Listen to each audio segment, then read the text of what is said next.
कैसे हो बच्चों। आज की वीडियो में हम chapter number 5 class 12th start करने वाले हैं, which is continuity and differentiability. Continuity and differentiability, आपको पता ही है ये चैप्टर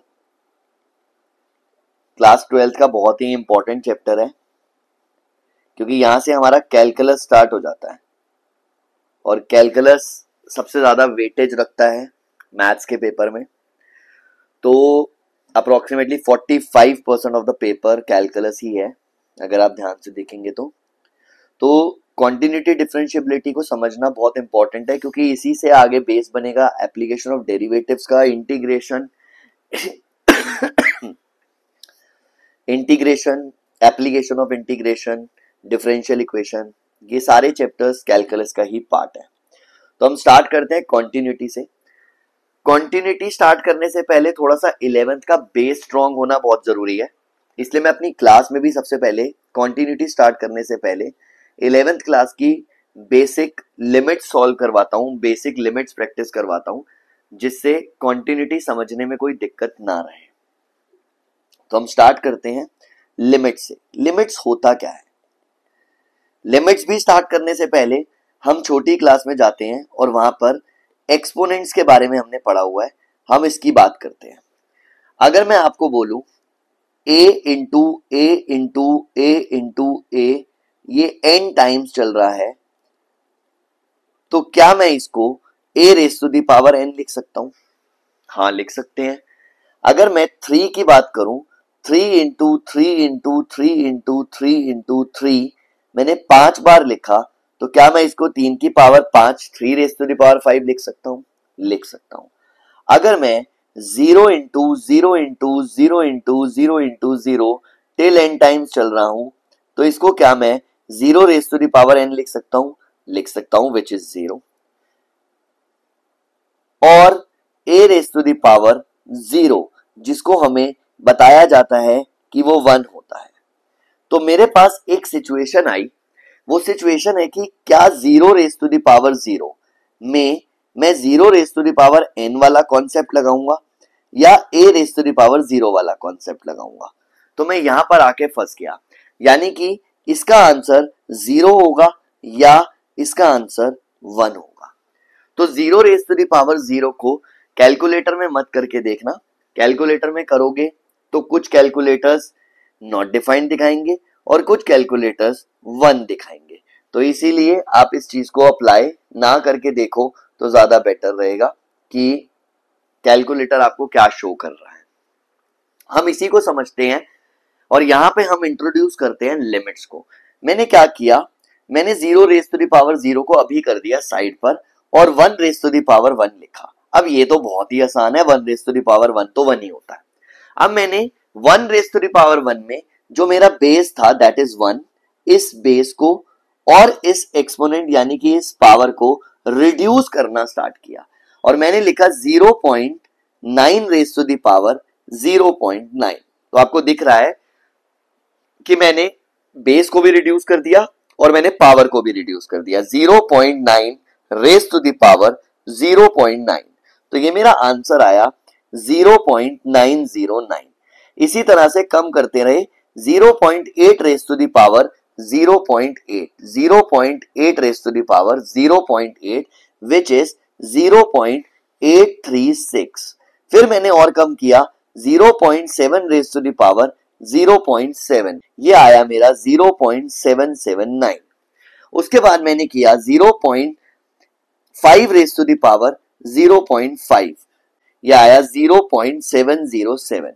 अब आपको इतने जो मैंने भी 4 कैलकुलेशंस करी हैं, इतनी कैलकुलेशन से आपको एक चीज समझ आ गई कि 1 रेज़ टू द पावर 1 1 है, और उसके बाद जैसे जैसे मैं उसको कम कर रहा हूं, यानी कि मैं टुवर्ड्स 0 बढ़ रहा हूं धीरे धीरे, क्योंकि मेरा मेन मोटिव है 0 की पावर 0 के बारे में बात करना। तो जैसे जैसे मैं नीचे नीचे जा रहा हूं वैसे वैसे 1 की वैल्यू कम होती जा रही है, आपको दिखाई दे रहा है। तो इससे आपको एक आइडिया लगेगा कि हमारा जो 0 रेज़ टू द पावर 0 है वो 0 की तरफ चल रहा है, 0 की तरफ चल रहा है, 0 की तरफ चल रहा है। अभी लेकिन मैं कंक्लूजन पे आने से पहले पूरा सॉल्व करने पर फोकस करना चाहता हूं, तो हमें भी कंक्लूजन नहीं देना कि वो कहां जा रहा है, हम इसको और आगे सॉल्व करके देखते हैं। अब हमने थोड़ा सा और कम किया, यहां पर 0.5 से नीचे आए, 0.4 रेज टू द पावर 0.4 या तो है 0.693। अभी भी ये नीचे ही जा रहा है, यानी कि ये कम हो रहा है। तो हमने क्या किया, और थोड़ा सा नीचे गए, 0.3 रेज टू द पावर 0.3, और अब हमने जो देखा चेंज वो क्या था कि भाई ये तो इंक्रीज होना स्टार्ट हो गया। यहां पर 0.693 है और यहां पर 0.696 है। इसका मतलब एक पर्टिकुलर सिचुएशन तक ये हमारा नीचे की तरफ जा रहा था और यहां से इसने बढ़ना स्टार्ट कर दिया, यानी कि यहां से एक चेंज आना स्टार्ट हुआ 0 रेज़ टू द पावर 0 की तरफ जाते वक्त। अब मैं ज्यादा टाइम वेस्ट ना करते हुए थोड़ा सा और जल्दी कर लेते हैं। 0.1 रेज़ टू द पावर 0.1 जब मैंने किया, दिस इज 0.794। अब मैं इससे आगे क्या करूं, इससे आगे मैं और छोटा कर सकता हूं अगर मैं एक एक जीरो इंक्रीज करता रहूं। तो मैंने 0.01 ले लिया इस बार, 0.01, तो ये आ गया 0.954। तो ये थोड़ा सा जल्दी ऊपर की तरफ बढ़ गया और अब ये 1 की तरफ जा रहा है, यानी कि जो 0 पॉइंट की रेज़ टू द पावर 0 था, अब इसकी जो रास्ता है वो चेंज हो गया और ये 1 की तरफ जाना स्टार्ट हुआ। आगे बढ़ते हैं, थोड़ा सा और जल्दी करने के लिए मैंने 3 जीरो लगा दिए और पावर में भी 3 जीरो रख दिए, और इसको जब मैंने कैलकुलेट करा 0.0001 0.0001 रेज़ टू द पावर 0.0001, तो ये मेरा आया 0.990 0.9990। 3 9 आ चुके हैं, 3 जीरो लगाए थे। आगे बढ़ते हैं, 0.0000001 रेज़ टू द पावर 0.000001, मतलब अब मैंने 5 जीरो लगाए हैं। 0.0000001 रेज़ टू द पावर 0.0000001, तो 5 जीरो लगाने पर 0.999986 अप्रोक्सीमेटली 5 9 आ चुके हैं। तो इससे पता चला कि मैं जितना नंबर को जीरो के पास लेके जाऊंगा, जितना मैं जीरो के पास लेके जाऊंगा, अब मैंने बहुत सारे जीरोस लगा दिए, तो जब मैं जितना जीरो के पास लेकर जाऊंगा उतना ये 1 के पास पहुंचता रहेगा, ये 999999 ऐसे आते रहेगा। तो इसी से हम लिमिट को समझने की कोशिश करते हैं कि अगर लिमिट x अप्रोचेस 0 है, x टेंड्स टू 0 है, क्योंकि मैं फाइंड करना चाह रहा हूं x की पावर x, तो अगर मेरा x ये नीचे वाला बेस और दोनों पावर 0 की तरफ अप्रोच कर रही है, जो मैंने आपको अपने एग्जांपल में शो करके दिखाया कि वो 0 की तरफ शो कर रही है, x raise to the power x, तो मेरा जो y है, मेरा जो फंक्शन है, मेरी जो वैल्यू है, वो 1 की तरफ अप्रोच कर रहा है अप्रोक्सीमेटली 0.999 का ये मतलब होता है। तो इससे ये कंक्लूजन मिलता है कि 0 रेज़ टू द पावर 0 बेटा नॉट डिफाइंड होता है, लेकिन ये 1 के क्लोजेस्ट हो सकता है अगर मैं अपने x की वैल्यू को कम करता हुआ चलूंगा। तो एक अप्रोक्सीमेट आइडिया मैं बता सकता हूं आपको कि 1 के आसपास होगा, लेकिन इसको डिफाइन नहीं किया जा सकता, इस बात को नोट कर लेना। 0 raise to the power 0 is not defined, ये चीज ध्यान रखनी है। लेकिन अगर मैंने इसमें लिमिट के पॉइंट ऑफ व्यू से बात करी कि अगर मैं इस x को 0 की तरफ अप्रोच करके चलूंगा, तो मेरा जो फंक्शन है x raise to the power x वो 1 की तरफ अप्रोच करेगा, ये आप लोगों ने याद रखना है। तो यहीं से लिमिट की शुरुआत होती है। मान लो मैंने आपके सामने एग्जांपल लिखा, limit x approaches to x square plus 1, तो आप बहुत ही आराम से इसको कैलकुलेट कर सकते हो। आप इसमें 2 को पुट कर दो तो ये सॉल्व करके आ गया 5, क्योंकि हमने यहां पर x की जगह पे 2 पुट कर दिया। तो सर हमने पॉलिनोमियल्स में भी तो यही पढ़ा था कि x स्क्वायर प्लस 1 है, p2 की वैल्यू निकालो, 2 raise to the power 2 plus 1, तो यहां से 5 आ रहा है, ये हमारा आंसर आ गया। सर यहां से भी वही आंसर आ रहा है, यहां से भी वही आंसर आ रहा है, तो पॉलिनोमियल वाले चैप्टर में और ये लिमिट वाले कॉन्सेप्ट में क्या डिफरेंस है? इतना टाइम वेस्ट क्यों करना है ये लिमिट विमिट लिखकर? तो ये टाइम वेस्ट करना जरूरी है, क्योंकि अगर मैं आपको एक फंक्शन देता हूं fx is equal to x square minus 4 upon x minus 2, और मैं आपको बोलता हूं कि आप मुझे f2 निकाल के दिखाओ, तो जब आप इसमें 2 को पुट करेंगे तो आपका न्यूमरेटर भी 0 बनेगा और डिनोमिनेटर भी 0 बनेगा, विच इज इनडिटर्मिनेट फॉर्म, जो फाइंड डिटर्मिनेट नहीं हो सकती। मतलब आप इस फंक्शन की वैल्यू एट 2 निकाल ही नहीं सकते। तो अगर मैं इसी फंक्शन में लिमिट्स के कॉन्सेप्ट को यूज करूं, limit x approaches to x square minus 4 upon x minus 2, तो डायरेक्ट पुट करने पर यहां से मुझे वैल्यू नहीं मिल रही, वो मैं आपको शो कर चुका हूं। हम क्या करते हैं, इसको सिंप्लीफाई कर लेते हैं, एक्स माइनस 2 एक्स प्लस 2, और नीचे भी हमने एक्स माइनस 2 एक्स प्लस 2 कर दिया, और लिमिट हमारी एक्स अप्रोचेस 2 था, यहां पर ये एक्स माइनस 2 से 2 कट गया, विच इज 2 प्लस 2, तो सॉल्व करके अब आंसर आ गया 4। ये कैसा जादू हो गया कि भाई सॉल्व करके तो आंसर आ रहा है लेकिन बिना सॉल्व करे आंसर नहीं आ रहा। तो ये लिमिट्स का एक बहुत ही खूबसूरत सा, बहुत ही इंपॉर्टेंट सा पॉइंट है कि हमें जब किसी फंक्शन की वैल्यू नहीं मिल रही किसी पर्टिकुलर पॉइंट पर, तो लिमिट की हेल्प से हम ये कैलकुलेट कर सकते हैं कि जब हमें किसी फंक्शन की वैल्यू एक पर्टिकुलर पॉइंट पर नहीं मिल रही है, तो उस पर्टिकुलर पॉइंट पर हम ये जान सकते हैं कि हमारा y, हमारा fx जो है वो किस नंबर की तरफ अप्रोच कर रहा है। This is limits. तो इस चीज को ध्यान रखना बहुत जरूरी था, ये हमारा लिमिट होता है। तो लिमिट में हमारे पास दो टाइप की सिचुएशंस आती हैं। मान लो मैंने आपके सामने एक क्वेश्चन लिखा है fx is equal to x square minus 5, और मैंने आपको बोला f1 निकालो, आप इसमें 1 पुट करेंगे तो ये -4 आएगा, और आप अगर लिमिट x अप्रोचेस 1 कर रहे हैं, एक्स स्क्वायर माइनस 5 आप इसमें डायरेक्ट पुट कर रहे हैं जब 1 को, और ये तब भी सॉल्व करके -4 आ रहा है, तो इसका मतलब कि जब हमारा x 1 की तरफ अप्रोच कर रहा है तो हमारा y -1 की तरफ अप्रोच कर रहा है। और इस क्वेश्चन में, इस पर्टिकुलर क्वेश्चन में, क्योंकि इनडिटर्मिनेट फॉर्म नहीं बन रही थी, इसलिए इस पर्टिकुलर क्वेश्चन के अंदर हमारा जो फंक्शन है उसकी वैल्यू 1 पर कैलकुलेट की जा सकती है, 1 पे इवेल्युएट हो सकती है, और वो वैल्यू निकलेगी -4। लेकिन अगर मैंने क्वेश्चन दिया x approaches 3 x square minus 9 upon x minus 3, अब मैं इसमें जब डायरेक्ट 3 पुट करूंगा तो ऊपर भी 0 आ जाएगा, नीचे भी 0 आ जाएगा, विच मीन्स एट 3 इस फंक्शन की वैल्यू नहीं निकल सकती। लेकिन इसको सिंप्लीफाई करके x minus 3 x plus 3 divided by x minus 3, मैं इसको काट कर जब इसमें पुट करूंगा लिमिट को, लिमिट x अप्रोचेस 3, तो मेरे को ये पता चल जाएगा कि फंक्शन की वैल्यू किस तरफ अप्रोच कर रही होगी, 6 की तरफ। तो दिस इज एक्चुअली लिमिट्स जो हमने 11th क्लास में पढ़ा था।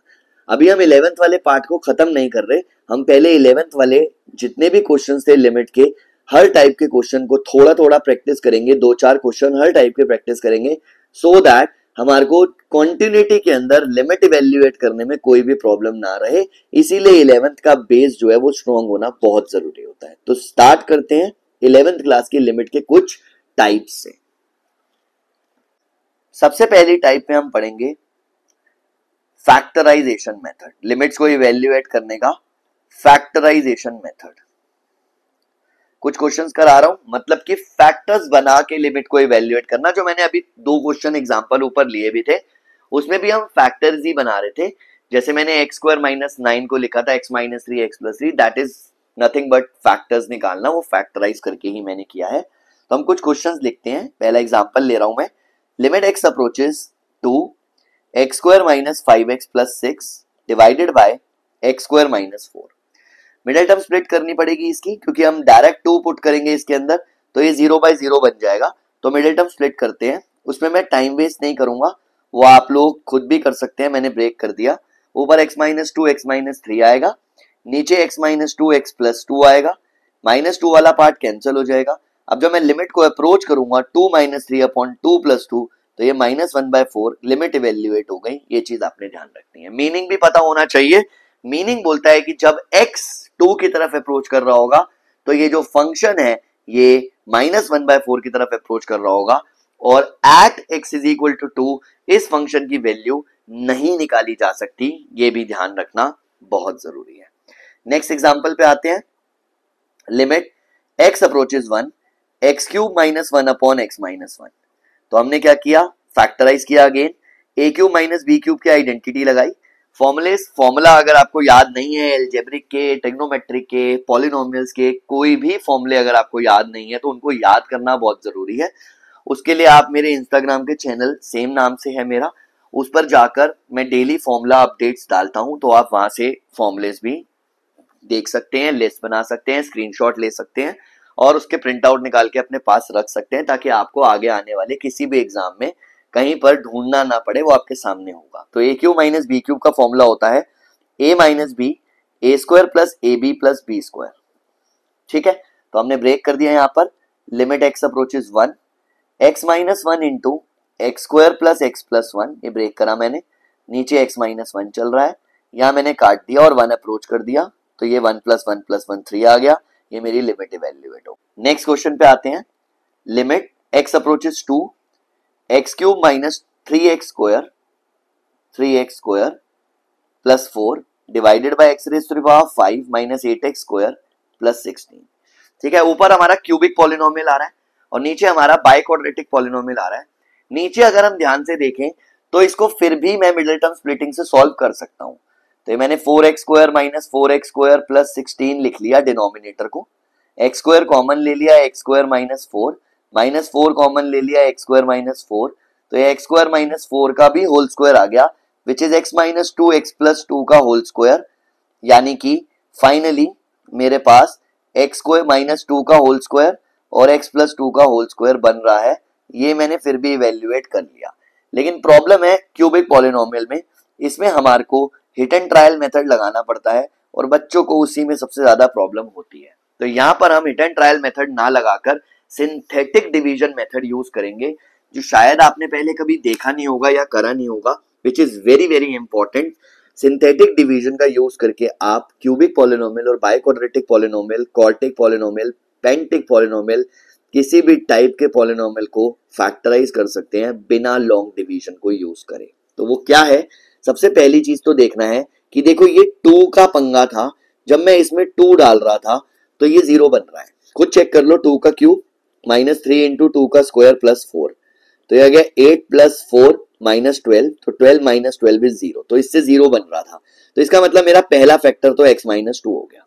अब बाकी के फैक्टर निकालने के लिए मुझे ज्यादा टेंशन नहीं लेनी, ना मुझे लॉन्ग डिवीजन यूज करना है, आपने सिर्फ कोफिशिएंट लिखने हैं अपने क्यूबिक पॉलिनोमियल के, ax cube bx square cx plus d, coefficient लिखने हैं आपने सबसे पहले। देखो क्यूब का 1 है, स्क्वायर का माइनस 3 है, x कुछ नहीं है इसलिए 0, और d जो है हमारा 4 है।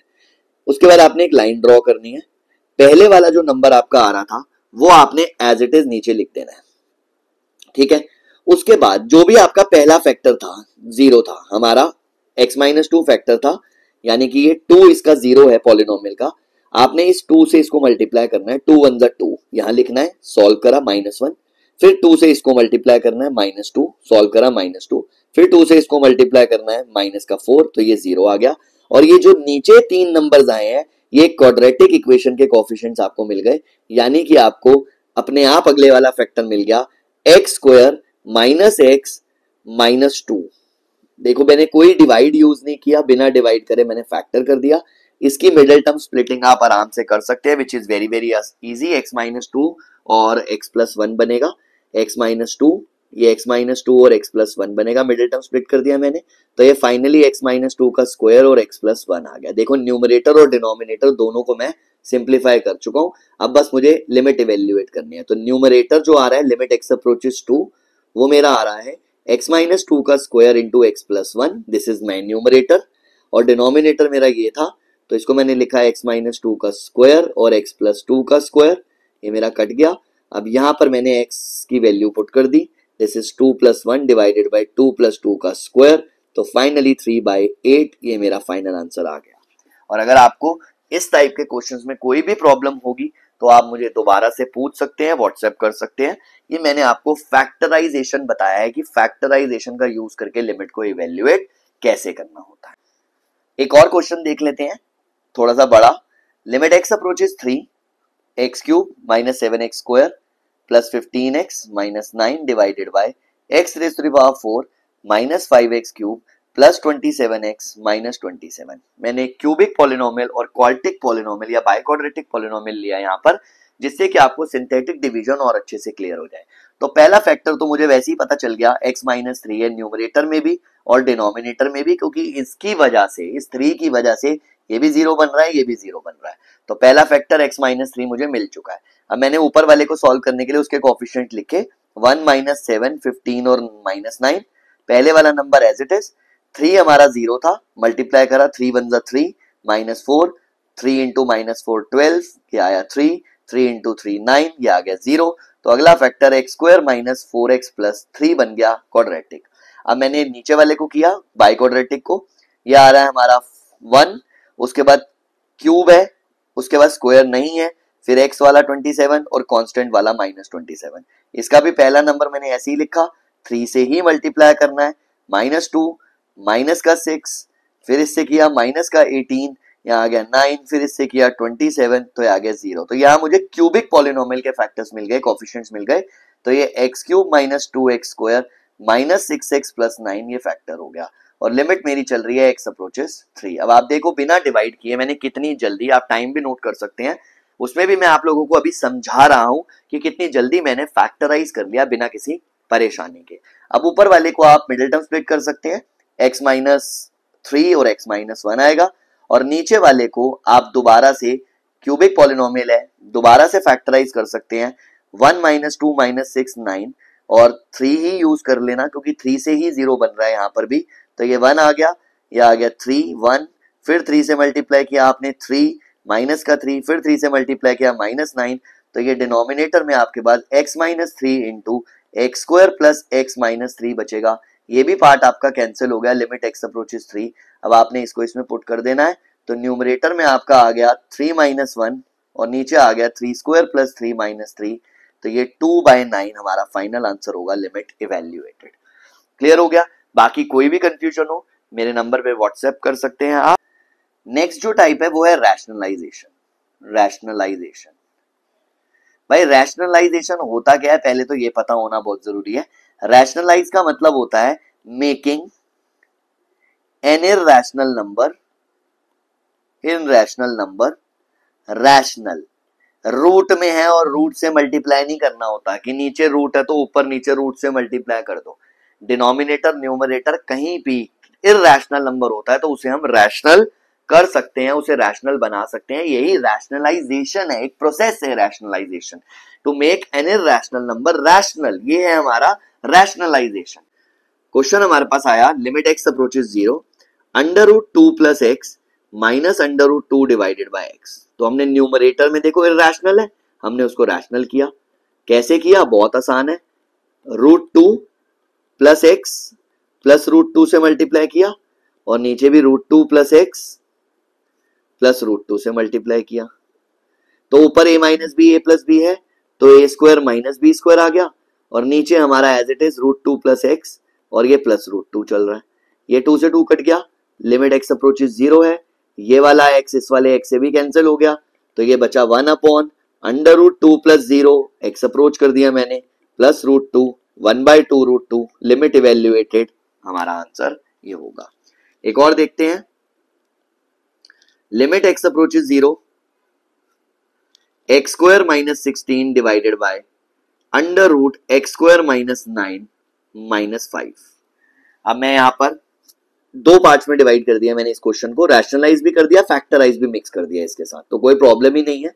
मैंने ऊपर वाले को लिखा x माइनस 4 x प्लस 4, नीचे √x स्क्वायर माइनस 9 माइनस 5 था, उसको मैंने रैशनलाइज कर दिया, x स्क्वायर माइनस 9 प्लस 5 और x स्क्वायर माइनस 9 प्लस 5। ये देखिए x माइनस 4 x प्लस 4, और इस वाले भाई साहब को हमने नहीं छेड़ा, ये x स्क्वायर माइनस 9 प्लस 5 ही रहेंगे, और नीचे a minus b a plus b हमने जब सॉल्व किया तो x स्क्वायर माइनस 9 माइनस का 25 आ गया। यहाँ पर इस चीज को ध्यान रखना है, ये क्वेश्चन में प्लस था, ये प्लस है, ठीक है, ये प्लस ही है, सही चल रहे थे हम, अंदर प्लस है माइनस नहीं था, वो गलती से हो गया। लिमिट x अप्रोचेस 0, ये x माइनस 4 x प्लस 4, और ये आ गया हमारा √x square plus 9 plus 5 divided by x square minus 16। देखो ब्रेक करने का फायदा ही नहीं हुआ, वैसे ही कट गया। अब आप x की जगह 0 डाल दो, कोई फर्क नहीं पड़ता, तो ये 3 प्लस 5 यानी कि 8 बचेगा, ये हमारा आंसर है। तो क्वेश्चन की स्टार्टिंग में बता देता हूँ, ये मैंने माइनस लिख दिया था स्टार्टिंग में, ये गलती से माइनस था, प्लस था ये, और उसके हिसाब से जब हमने सॉल्व किया तो हमारा रैशनलाइज हो गया। एक और क्वेश्चन करके देखते हैं, एक और क्वेश्चन देखते हैं, limit x approaches a √a plus 2x minus √3x divided by √3a plus x minus 2 √x। ठीक है, अब ऊपर भी इर्रेशनल नीचे भी इर्रेशनल, तो इससे डरना नहीं है, हम ऊपर नीचे दोनों एक साथ लगाएंगे। अंडर रूट ए प्लस 2x है, माइनस का रूट 3x है, ठीक है, माइनस का रूट 3x है, इसको क्या करते हैं हम, अंडर रूट ए प्लस 2x और प्लस के रूट 3x से मल्टीप्लाई कर दिया और इसी से हमने डिवाइड कर दिया a प्लस 2x और प्लस अंडर रूट 3x।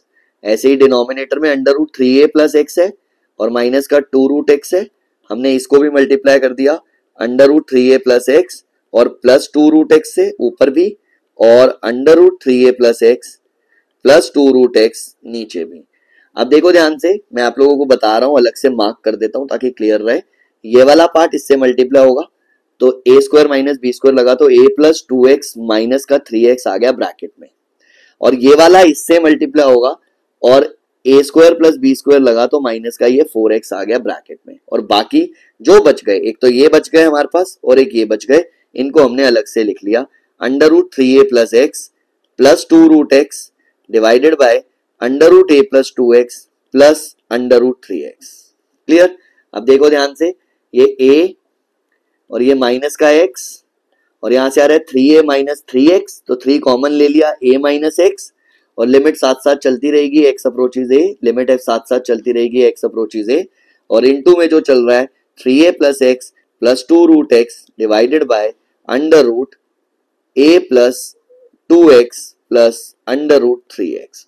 अब देखो a माइनस x कट गया और जहां पर भी x है वहां पे हमने ये a डाल दिया, पुट कर दिया, तो ये आया 1/3 under root 3a plus a plus 2 under root a और नीचे भी under root a plus 2a और यहाँ पे भी आ गया रूट 3a। अब हम देखते हैं, ये आ रहा है रूट 4a मतलब कि 2 root a plus 2 root a और नीचे भी रूट 3a 2 रूट 3a हमारे पास आ गया। ऊपर से देखा हमने, यह आ गया हमारा 2 root a plus 2 root a 4 root a divided by 2 under root 3 root a अलग कर दिया, काट दिया, ये भी कट गया, तो फाइनली 2 अपॉन रूट 3 बचा। ये हमारा फाइनल आंसर होगा, ये ध्यान रखना है, 2 अपॉन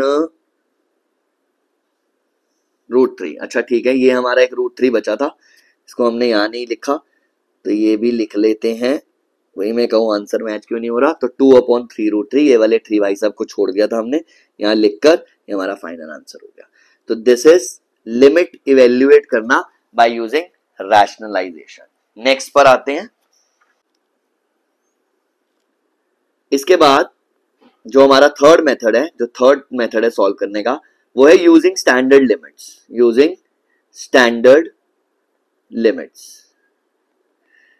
लिमिट्स में limit x approaches a x raise to the power n a raise to the power n divided by x minus a which is n a raise to the power n minus 1, limit x approaches 0 e raise to the power x minus x upon x which is 1, limit x approaches 0 log x plus 1 या 1 plus x divided by x is equal to 1, और limit x approaches 0 a raise to the power x minus 1 upon x is equal to log a। तो ये आपने limits को याद रखना है, ये स्टैंडर्ड लिमिट्स हैं जो एक्सपोनेंशियल और लॉगरिथमिक फंक्शंस के ऊपर बेस्ड है, तो ये भी आपकी पेपर में यूज हो सकती हैं। This is very very important part, तो ये भी आपको आना चाहिए। तो हम एक एक करके करते हैं इसके ऊपर बेस्ड भी क्वेश्चंस।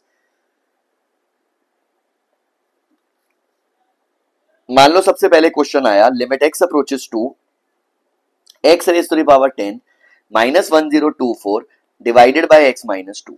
ठीक है, तो हमने खुद देखा यहाँ पर ये वाले जो नंबर है इसको हम 2 की पावर 10 लिख सकते हैं। तो जब मैंने इसको लिखा x की पावर 10 माइनस 2 की power 10 upon x minus 2, limit x approaches 2, तो ये x raise to the power n minus a raise to the power n divided by x minus a, limit x approaches 2 वाला formula लग गया which is n a की power n minus 1।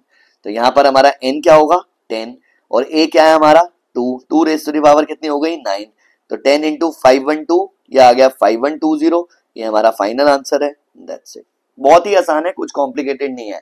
याद करो एक question factorisation से किया था, limit x approaches 1 x cube minus 1 upon x minus 1, इसको भी ऐसे ही कर सकते हो, limit x approaches 1 x cube minus 1 का क्यूब अपॉन x माइनस 1। तो ये देख लो n हमारा क्या है 3, 1 रेज टू द पावर 2, 1 की कोई भी पावर हो 1 ही रहता है, तो आंसर क्या आया 3, और वहां से भी शायद 3 आ रहा था, 1+1+1, अगर देख लोगे आप पीछे जाकर तो यही आंसर आ रहा था। तो उसी क्वेश्चन को मैं फैक्टराइजेशन से भी कर सकता हूँ, उसी क्वेश्चन को मैं स्टैंडर्ड लिमिट का यूज करके भी कर सकता हूँ, इसमें कोई प्रॉब्लम नहीं है। एक और क्वेश्चन देखते हैं। ऐसे लिखा हुआ है, limit x approaches 0 1 plus x raised to the power 1/6 minus 1 upon x। अब मैंने क्या किया, लेट कर लिया 1 plus x को t, ठीक है, तो ये हो गया t की पावर 1/6। इसको मैं लिख सकता हूं 1 की पावर 1/6, और नीचे मैं x की वैल्यू यहां से निकाल सकता हूं t माइनस 1, और x अप्रोचेस 0 को जब मैं यहां पुट करूंगा तो t इज इक्वल टू 1 आ जाएगा, तो मतलब t अप्रोचेस 1। तो अब ये मेरा फिर से फॉर्मूला बन गया, x की पावर n माइनस a की power n divided by x minus a, where x approaches a। Same formula बन गया, n आ गया a raise to the power n minus 1 होगा, 1 की कोई भी पावर हो 1 ही रहता है, तो फाइनल आंसर आ गया 1/6। ये मेरा स्टैंडर्ड लिमिट जो पहली वाली थी, x raise to the power n minus a raise to the power n upon x minus a, उसका यूज करके मैंने आपको 2-3 क्वेश्चंस करके दिखाए हैं। बहुत ज्यादा 11th के डीप में नहीं जा रहा, मैं कुछ क्वेश्चंस करके दिखा रहा हूं, सिर्फ आपको याद दिलाने के लिए कि हाँ ये हमने 11th क्लास के अंदर पढ़ा हुआ है, ताकि आपको किसी भी टाइप के क्वेश्चन में कोई भी प्रॉब्लम ना रहे। इसके बाद हमारे पास जो एक्सपोनेंशियल वाले हैं, जो लॉग वाले हैं, वो हम देखते हैं एक एक 2-4 क्वेश्चंस। जैसे मान लो मैंने आपके सामने क्वेश्चन लिखा, लिमिट x अप्रोचेस 3 0 ले लेते हैं, 0 a raise to the power x minus b raise to the power x divided by x। अब क्या करें, कुछ नहीं, कोई प्रॉब्लम नहीं है। a raise to the power x minus 1 minus b raise to the power x plus 1 और divided by x रखा। मैंने माइनस 1 प्लस 1 ऐड कर दिया यहाँ पे, तो ये क्या हुआ, a raise to the power x minus 1 के नीचे भी x लिख लिया, और लिमिट x अप्रोचेस 0 चल रही है, चलने दो, x अप्रोचेस 0 चल रही है, चलने दो। माइनस कॉमन ले लिया, b की power x minus 1 upon x आ गया। ये मैंने अभी एक ही फंक्शन करा हुआ है, इसको 2 पार्ट्स में डिवाइड करना हो तो कर सकते हैं। a की power x minus 1 upon x, उधर भी लिमिट x अप्रोचेस 0 ले लो, b की power x minus 1 upon x। तो यहां से फाइनली मेरे पास आया log a, और यहां से मेरे पास आया log b, जिसको मैं लिख सकता हूं log a बाई b। तो ये मेरा फाइनल आंसर होगा इसकी लिमिट इवेल्युएट करने के बाद। क्लियर हो गया, ये हमारा a raise to the power x वाला कॉन्सेप्ट मैंने यहाँ पे आपको करके दिखाया है, इस चीज को आपने ध्यान रखना। e raise to the power x minus e raise to the power minus x divided by x, और लिमिट दी हुई है x अप्रोचेस 0। कुछ भी हो सकता है, कोई प्रॉब्लम नहीं है। e की पावर x 1 बाई e की पावर x लिख सकते हैं, नीचे x चल रहा है, e की लिमिट साथ में ले लो, x approaches 0, limit x approaches 0।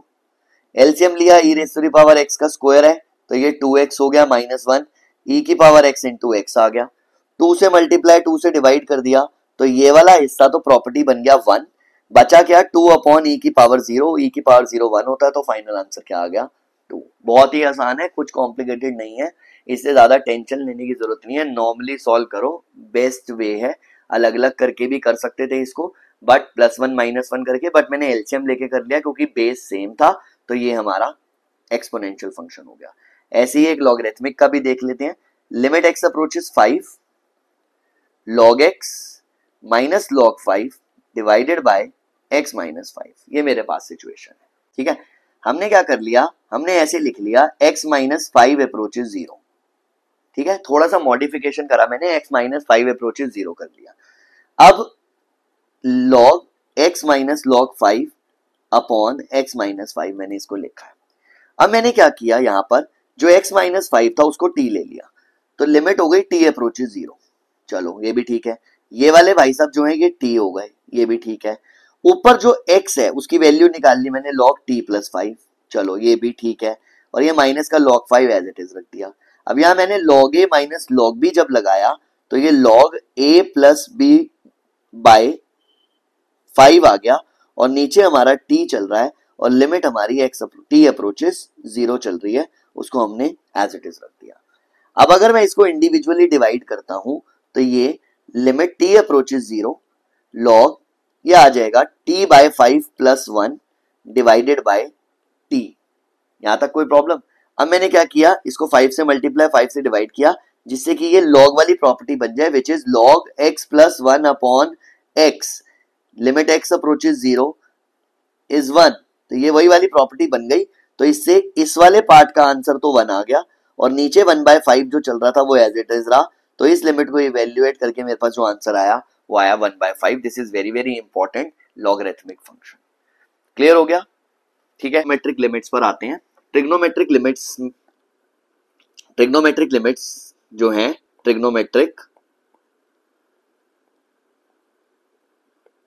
Limits, इसमें सबसे पहली limit x approaches 0 sin x by x is equal to 1, limit x approaches 0 cos x is equal to 0, cos x is equal to 1, limit x approaches 0 sin x is equal to 0, limit x approaches 0 tan x upon x is equal to 1, limit x approaches 0 1 minus cos x upon x is equal to 0, limit x approaches a sin x minus a upon x minus a is equal to 1, ये आप लोगों ने याद रखना है। और limit x approaches a tan x minus a upon x minus a is equal to 1। In limits को आपने याद रखना है और इसी के ऊपर बेस्ड हमारे ट्रिग्नोमेट्रिक लिमिट्स के क्वेश्चंस होंगे जो हम आज की इस वीडियो के अंदर कंप्लीट कर लेंगे 11th वाला पूरा का पूरा पार्ट। तो 11th वाले पार्ट की स्टार्ट करते हैं। क्वेश्चन है limit x approaches 0 sin 3x by x। Time ना वेस्ट करते हुए जल्दी जल्दी करेंगे। 3 से मल्टीप्लाई किया, 3 से डिवाइड किया, sin theta upon theta, theta approaches 0 1 होता है तो ये हमारा 3 बच गया। ऐसे ही अगर हमारे क्वेश्चन में limit x approaches 0 sin 5x upon 2x लिखा हुआ है तो इंटू 5 डिवाइडेड बाय 5 किया तो ये sin 5x बाय 5, 5x जो है वो 1 हो गया। तो फाइनली क्या बचा हमारा आंसर 5/2। ठीक है, ये फर्स्ट क्वेश्चन था, ये सेकंड क्वेश्चन था। अगर ऊपर और नीचे दोनों में होता limit ax upon limit x approaches 0 sin ax upon sin bx तो भी कोई प्रॉब्लम नहीं है।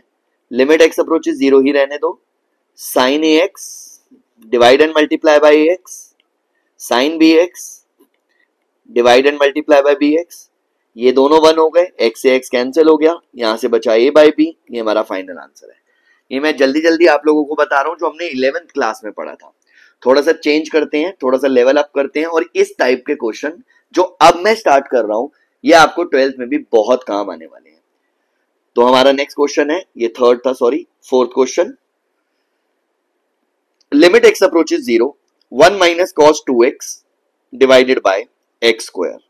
देखो यहाँ पे 1 माइनस cos 2x की आइडेंटिटी लगेगी, 2 sin square x, half angle concept use किया, x square, limit x approaches 0। अब आपको याद रखना है जो मैं सिखा रहा हूं आपको कि जो भी एंगल है उसकी ये पावर हमें नीचे चाहिए। तो x की पावर 2 मुझे नीचे चाहिए और वो नीचे है, और अगर है तो ये 1 हो गया। तो फाइनल आंसर हो गया 1 into 2, दिस इज 2। ये 2 पहले से चल रहा था और ये पार्ट 1 हो गया। दोबारा बोल रहा हूं, जो भी एंगल है उसकी ये पावर मुझे नीचे चाहिए। तो इसके ऊपर बेस थोड़े से पहले क्वेश्चन करते हैं फिर इस पर आते हैं।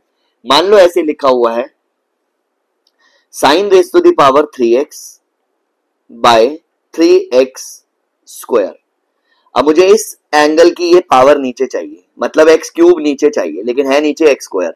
तो मैंने x से मल्टीप्लाई डिवाइड कर दिया। लिमिट हमारी x अप्रोचेस 0 है। तो आप देखो ये वाला हिस्सा तो 1 हो गया, एक x बच रहा है उसमें आपने 0 डाल दिया और नीचे 3 था, 0। ये हमारा फाइनल आंसर होगा। तो मैं जो चीज बोल रहा हूं उसको ध्यान में रखना है, ये बहुत इंपॉर्टेंट है। एक और देखते हैं। मान लो ऐसे लिखा हुआ है sin square x by 2 divided by x square. जो भी मेरा एंगल है उसकी पावर नीचे चाहिए, x स्क्वायर बाय 4 नीचे चाहिए, 4 से मल्टीप्लाई डिवाइड कर दिया, ये वाला हिस्सा 1 हो गया, 1/4 बच गया, लिमिट इवैल्यूएट। तो इस चीज को ध्यान रखना है। sin square sin cube x by 2 divided by x cube, angle की पावर x क्यूब बाय 8 आ रही है, 8 से मल्टीप्लाई डिवाइड किया, ये हिस्सा 1 हो गया, 1/8 बचा, ये फाइनल आंसर। क्लियर हो गया? तो अब मैं और क्वेश्चन दिखाता हूं। Limit x approaches 0 1 minus cos x upon x square है। तो हमने 1 माइनस cos x में फॉर्मूला लगाया half angle 2 sin square x by 2 divided by x square. Angle की पावर नीचे चाहिए, x स्क्वायर बाय 4 नीचे चाहिए, 4 से मल्टीप्लाई डिवाइड कर दिया, लिमिट हमारी x अप्रोचेस 0 चल रही है, ये हिस्सा 1 हो गया, बचा क्या 2/4 बचा, दिस इज 1/2, ये हमारा आंसर है। क्लियर हो गया।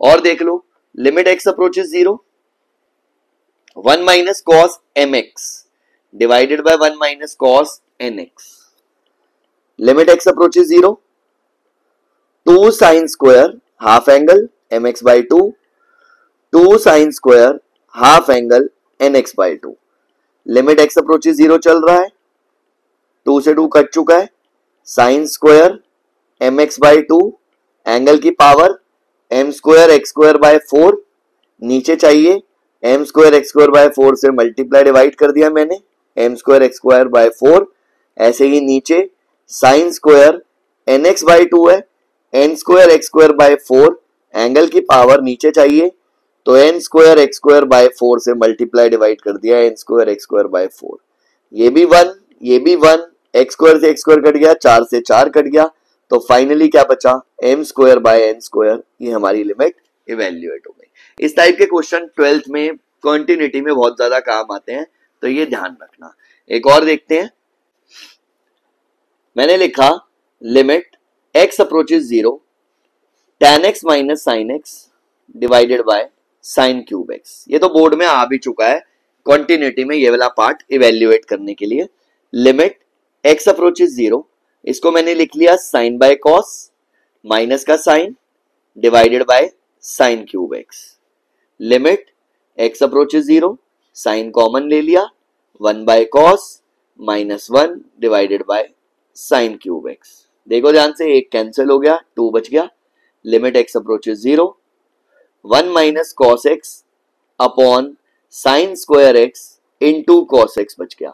एक तो ये डिनोमिनेटर में आ जाएगा जो मैंने एलसीएम लिया, और ये साइन स्क्वायर x ऑलरेडी था, देख लो आप, 1 minus cos x upon 1 minus cos square x into cos x लिख लिया मैंने, ये 1 माइनस कॉस x वाला एक पार्ट कट जाएगा, 1 प्लस कॉस x बचेगा, तो ये 1 upon 1 plus cos 0 into cos 0, और कॉस 0 1 होता है, तो ये 1/2 बचेगा मेरा फाइनल आंसर। अप्रोच 2 भी है इसकी, approach 2, 1 minus cos x upon sine square x into cos x वाली सिचुएशन से स्टार्ट करते हैं, लिमिट x अप्रोचेस 0, ये सारी लिमिट सबके साथ चलेगी जब तक हम अप्रोच नहीं कर देंगे। इसको हम लिख सकते हैं 2 साइन स्क्वायर x/2, और नीचे चल रहा है साइन स्क्वायर x/x और साथ में cos x। अब ये देख लो एंगल की पावर x स्क्वायर बाय 4 है, तो x स्क्वायर बाय 4 से मल्टीप्लाई डिवाइड कर दिया, इसको भी x square by 2 x square से मल्टीप्लाई डिवाइड कर दिया, ये x स्क्वायर से एक x स्क्वायर कट गया, ये वाला हिस्सा 1 हो गया, ये वाला हिस्सा भी 1 हो गया, तो ये 2 बचा, और नीचे ये वाला पार्ट हमारा है 4, तो ये आया 1/2, ये आंसर है। अब आप बोलोगे कि सर पिछले वाला तो बहुत आसान था, वो पिछले वाला इसलिए आसान था क्योंकि उसके अंदर साइन स्क्वायर x था, जरूरी नहीं है यहाँ पे साइन स्क्वायर x हो या साइन क्यूब x हो, यहाँ पे x क्यूब भी हो सकता है, जैसे जो बोर्ड में क्वेश्चन आया था वो ऐसे आया था, limit x approaches 0, tan x minus sine x divided by x cube, तो अब करना तो वही है, limit x approaches 0, sine x common ले लिया, 1 अपॉन कॉस x बचेगा, minus 1 divided by x cube, sine x बाहर ही रहेगा, 1 minus cos x upon cos x into x cube. अब आप कर लो जो करना है। अब अगर आपको वो कॉन्सेप्ट नहीं पता होगा तो आप नहीं अप्लाई कर पाओगे इसके अंदर, तो एक साइन x के साथ x रख लिया, 3 थे मेरे पास, एक रख लिया, 1 बाय कॉस x को ऐसे ही रखा, इसकी जगह फॉर्मूला लगाया 2 साइन स्क्वायर x/2, और एक x स्क्वायर जो बचा था वो इसके नीचे रख लिया।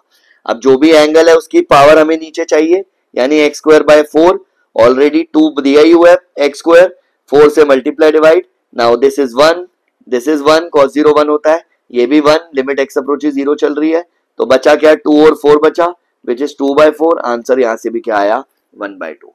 तो ये होता है लिमिट को इवेल्युएट करना। ये मैंने आपको ट्रिग्नोमेट्रिक वाली लिमिट्स बताई हैं, और अगेन मैं दोबारा से बोल रहा हूं कि मैंने बहुत ज्यादा कॉम्प्लिकेटेड वाले क्वेश्चन नहीं करे हैं लिमिट के, सिर्फ बेसिक कॉन्सेप्ट यूज करा है जो आप लोगों को आगे हेल्प देगा, जिससे आपको हेल्प मिलेगी। आपने इस कॉन्सेप्ट को याद रखना है, इन क्वेश्चंस को याद रखना है, ताकि आप कॉन्टिन्यूटी में कहीं पर भी परेशान ना हो। ठीक है, नेक्स्ट वीडियो में हम continuity and differentiability 12th class वाला स्टार्ट कर देंगे। यहां तक 11th वाला पार्ट हमारा कंप्लीट होता है।